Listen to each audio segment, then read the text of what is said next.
هذه الساعات أيضا قبل 10 سنوات في أواخر شهر أيلول من عام 2000 اندلعت الانتفاضة الثانية. وفي مثل هذه الأيام أيضا سقط 13 شابا شهيدا من خيرة أبناء شعبنا في الداخل الفلسطيني، ورووا بدمائهم الطاهرة تراب هذا الوطن.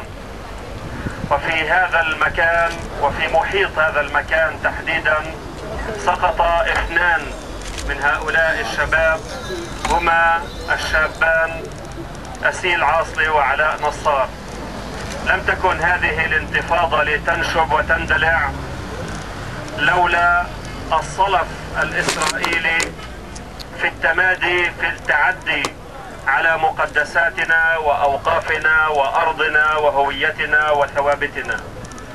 فقبل ذلك بأيام في 28 من أيلول عام 2000 قام زعيم المعارضة اليمينية المتطرفة في البرلمان الإسرائيلي أرييل شارون بدخول باحات المسجد الأقصى المبارك وتدنيسه بحضوره وحضور زمرة من المتطرفين الذين رافقوه إلى هناك بإحياء هذه المناسبة، وهي إضراب عام وشامل يوم غد الجمعة.